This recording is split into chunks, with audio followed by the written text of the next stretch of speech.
আজকে দেখাবো কিভাবে আপনার ফেসবুকে ইস্যু আসলে আপনি সেটা কীভাবে পরীক্ষা করবেন। অনেকে জানে না যে আমি ভিডিও ছাড়ি আমার তো কোনো সমস্যা হইতে না, কিন্তু আপনি জানেনই না যে আপনার ফেসবুকে ইস্যু আসছে কি না। এটা আপনাকে নিজে থেকে আপনার প্রোফাইল থেকে চেক করতে হবে। কীভাবে চেক করবেন আজকে ভিডিও থেকে আপনাকে দেখিয়ে দেবো। তাহলে চলুন আর দেরি না করে আমরা মূল কাজে চলে যাই।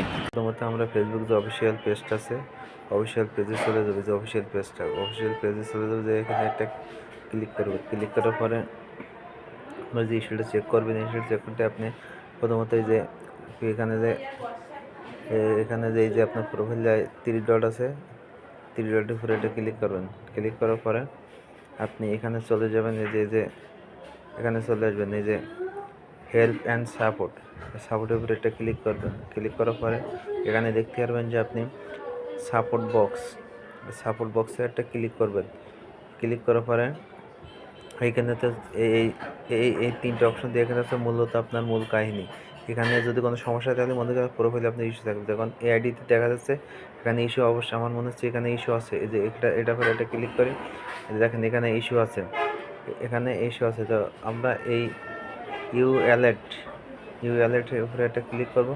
ক্লিক করার পরে এই যে দেখেন, এই যে 1 2 3 4 5 এখানে 6টা ভিডিও থেকে সমস্যা আছে, যার কারণে এই ইস্যু। এইটা রিমুভ না হওয়া পর্যন্ত আপনি যতই চেষ্টা করেন আপনার ভিডিওতে কখনো আপনি মনিটাইজেশন আনতে পারবেন না। এটা যতক্ষণ না আপনি রিমুভ করবেন।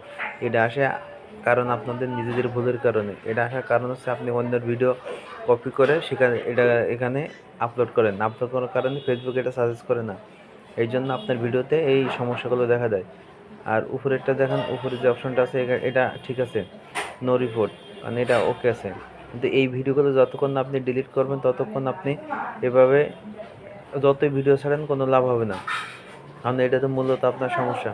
এই সমস্যার সমাধান করতে গেলে আপনার কী করতে হবে, আপনার ফেসবুকের এই অফিসিয়াল অ্যাপসে যেখানে যে ভিডিওগুলো আছে সেই ভিডিওগুলো ওখানে যে শো করবে, ওখানে শো করলে সেই ভিডিওগুলো আপনি ডিলিট করবেন। ডিলিট করার পরে তখন আপনার এই ইস্যুগুলো চলে যাবে।